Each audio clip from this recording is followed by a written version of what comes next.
Would you ask, how does a lean organization train for new roles? Training is a complex issue. We need to think more deeply about this first. Training implies we're doing something to someone. Preparing would maybe be a better word. With people, training needs to be the encounter of two movements, a willingness and an effort to learn from the trainee, and a willingness and an effort to teach from the trainer. The difficulty with new roles is that you often have neither. A new role proposal typically appears as there is a need or a vacancy, and management is seeking to fill the slot. And they come to you thinking you'll do the job. In many cases, no one is ready to teach and no one is ready to learn. So in a lean perspective, we will distinguish fundamental skills that everyone needs to develop at all times, and then the specific skills in the role. The first fundamental skill is to understand roles and responsibilities in any job by learning to listen to more experienced people and widen your network of advisors. Which colleagues should you know more about? Which outside experts should you contact and learn from? How do they understand a job? How do they look at it? The second fundamental skill is to use standards to understand the basics of any job and broaden your horizons. What are the targets and standards? At any level in any job, you can learn to be better at learning from existing standards. Why are they there for? What is the underlying issue? Standards tell you how a job is structured.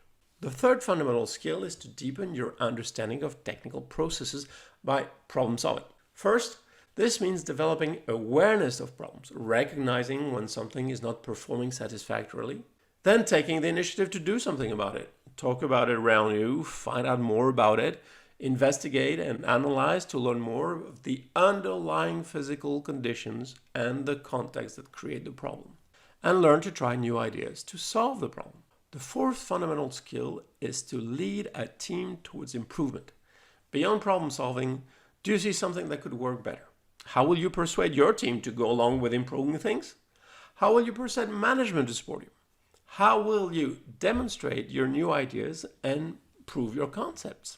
And of course, there's a fifth fundamental skill, which is to develop others. Training others is the best way to further your own knowledge, both about people and processes. How do you prepare someone else to learn? How do you instruct them so that they get it? How do you learn what they need to know and how they need to experience it? These 5 skills can be practiced at any time in any situation, but only the person herself can want to practice them. In Lean, any job is seen as Kaizen plus work. This is why Kaizen comes first. Kaizen is the opportunity to hone these skills to do better. Now, in any role, there will be new responsibilities and new issues to be discovered. If the company has a clear idea of what they are, so much the better. A lean company understands that at work, people learn by experiencing things.